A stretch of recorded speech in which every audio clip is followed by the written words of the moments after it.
This is what all the anger is about, pigs, and the fact that they are smuggled over the border on the 100 or so unapproved roads in Louth and on the others in Monaghan, Cavan and parts of Leitrim. They come over a border which, though it is undoubtedly a political reality, is more solid and defensible on a map than it is on the roads of Ireland, north and south. For example, here at Paddy McArdle's shop, not far from Dundalk. You're in Northern Ireland, and I'm in the south. In other words, this is the dividing line here. So where in fact is the border all around here? Well, my pig house is in the south, and those fields there are in the north. If Paddy McArdle, who doesn't smuggle, says he would have no difficulty, what's it like for those who want to make a living out of the business? The answer? Almost just that easy. And the actual point of entry is usually one of the farms which straddle the border with land on both sides. At 3 of them, we filmed as we drove past. Naturally, the owners wouldn't have accorded us the facilities if we had asked, for they are all believed to be involved in the racket. In fact, it was a Northern Customs man who suggested one of the locations to us. That's how certain both lots of customs officials are about who is involved. Proving it is a much more difficult matter, for the pigs are dropped in a shed in the northern side, are transferred along a covered passage to the south, and reloaded onto southern lorries. The customs officers have no rights of entry into these passages and cannot therefore swear that the pigs which come out are the same ones that went in. Not that smuggling takes place when customs men are sitting outside watching, but it is done very much under their noses.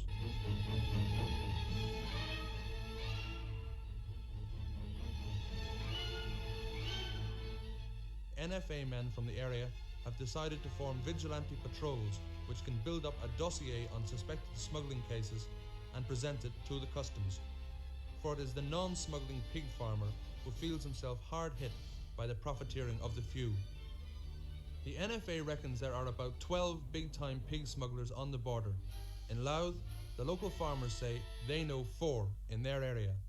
That's the dealers who organise it and have the pigs brought to their yards in towns like Dundalk and Carrickmacross.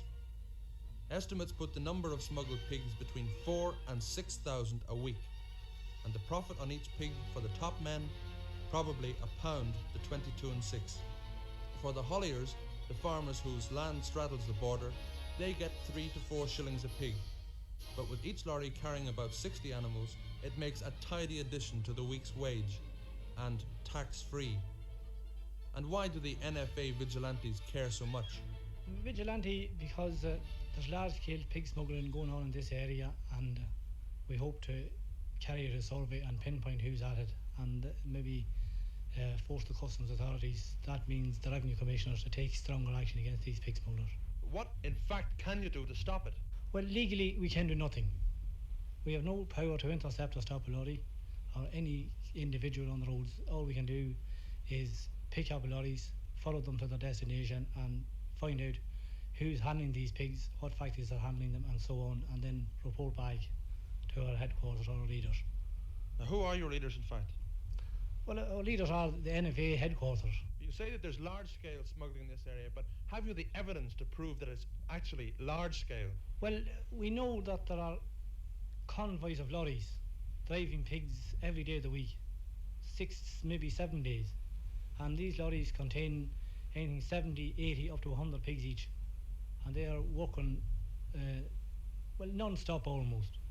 Now, how many big-time dealers do you think are involved in this? Well, on the border here there are about 4 or 5, but then they are bringing them into what were normally called dealers in the 26 counties, who are now just handlers of smuggled pigs. How much money do you think is involved with these 4 people, say?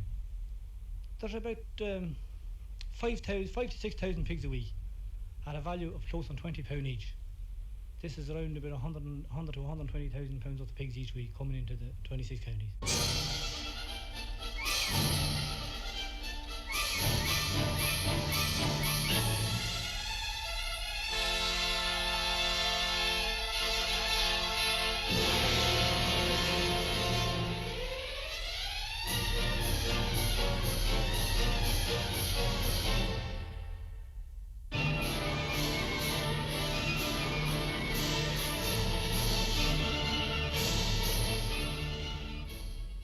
It is reckoned that a large proportion of our curing factories are handling smuggled pigs. This can't be proved, and the factories can say, rightly, that they have no way of knowing whether or not the pigs they buy are born and bred in the 26 counties. But the Vigilantes have followed lorry loads of pigs they knew to be smuggled to Claremorris and once to Mullingar, when the load was believed to be on its way to Cork. A court case is pending in Mullingar. The factories are glad to receive the goods, for as far back as 1963, a Department of Agriculture statement suggested rationalisation and the demise of some of the factories which were not working to capacity. Today, there is one more curing factory than then, and the less successful ones can keep their labour force at work on smuggled pigs on which there is little or no profit, while they make their money on what home-produced pigs they handle. In brief, smuggling reduces prices for 26 county pigs by reducing demand from the factories, though prices are good at the moment, and it gives a false picture of the size of the industry here at home. And even the minimum of 4,000 smuggled pigs a week represents a subsidy of £20,000 at £5 a pig. Whether the bacon or pork is used for export or at home, that's still £20,000 a week in subsidies from Irish taxpayers, which supports pigs that were not produced in this country. Meanwhile, the customs can do little because of the limitations of the law under which they have to work. The Northern Customs also have their hands tied by their laws, and the Pigs and Bacon Commission say they can do nothing to stop smuggling. In fact, many NFA men believe the Commission is quite happy to see the racket continue, for fear that exports might suffer a short-term drop if it were stopped.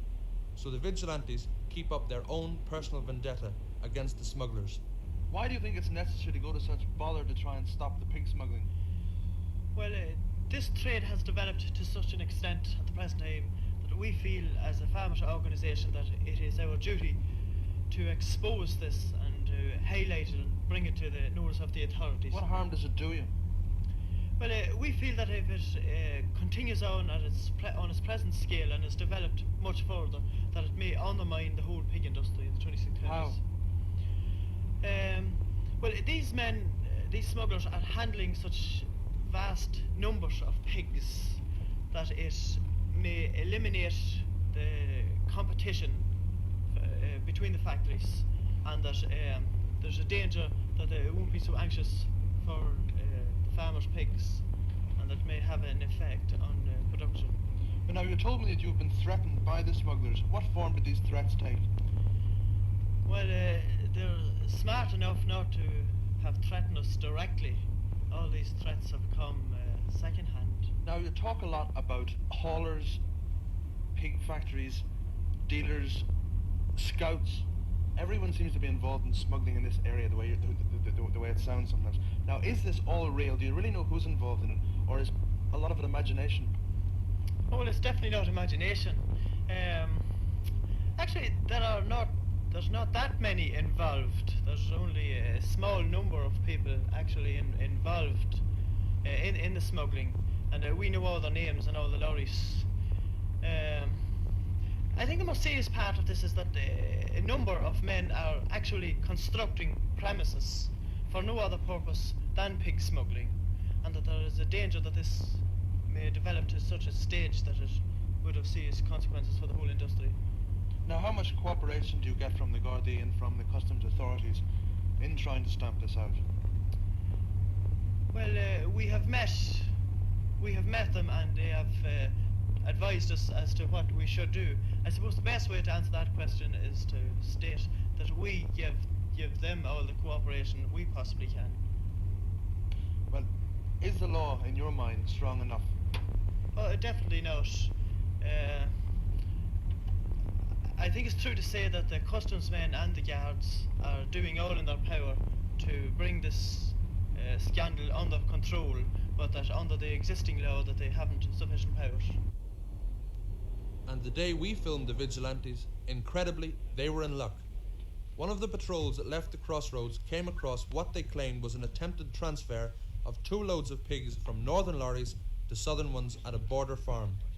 They blocked the road with their cars, called the guards, and rushed back for us and the rest of the Vigilantes. Farm owner Patrick Murphy, his brother and their helpers were considerably annoyed. I asked Mr. Murphy for an interview. Predictably, he refused. I asked him, was he in fact trying to smuggle the pigs into the country? He said he'd be a fool to answer that.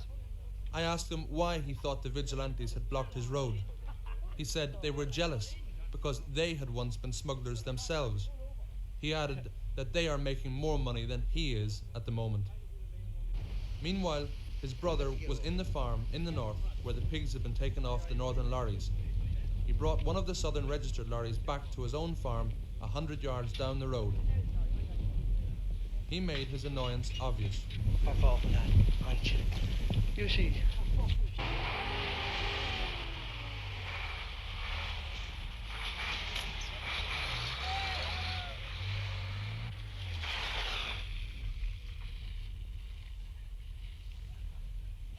I saw the pigs being moved from one truck to the other.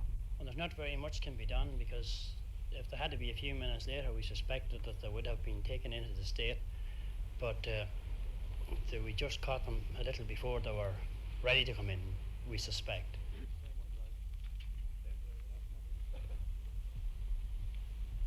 The younger Murphy came back to the northern farm to pick up his helpers. By this time, a Garda sergeant had arrived at the Murphys' farm. His job, to ensure that there was no breach of the peace. Do you mind having a word with these boys, Sergeant? Well, lads, why do you think these men stopped you? Eh? I have no comments. What about you now? I saw you up there driving. Why do you think you were stopped? No comment. I think it was because they claimed you were smuggling pigs. Said no comment, did I? You've nothing to say at all. Nothing. Don't know anything. I don't know what to tell. You don't know what this is about. It's all surprising to you, is it? Yeah, it's very surprising, that's right. What about you? Oh, it's very surprising to me too. I see you're carrying a stick. What's that for? Oh, just hit He's someone so in the alike. head maybe or something. You would hit somebody with it, would you? Oh, could maybe. Vexed. Do you think that would be advisable under the circumstances? Could be maybe. Well, you're not saying anything about this. Why do you think you No. were stopped by these men? I don't know. No idea. You don't know. Do you live here? No, You're just around. that's right. What about you? You live here, don't you? I do. Well, you ought to know why these men stopped you. I've no idea. You haven't? No. Well, you haven't thought about anything. No, not yet anyhow. Well, are you smuggling pigs? I don't think you have the right to ask that question. Well, is it true? Don't know. You don't know. I said no comment, didn't I? That was it. And that's it.